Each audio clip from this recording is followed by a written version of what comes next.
mfumo wa 4-3-3.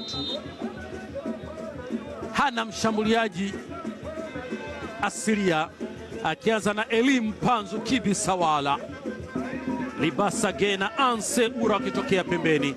Maema anaweka ndani, Panzu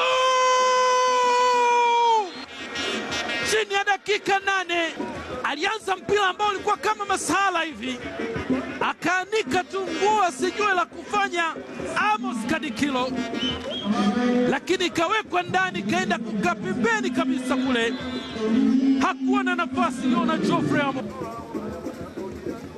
Haya, Libasa Gay, yeye na mlinda mlango Yona Libasa. Oh! It's fantastic!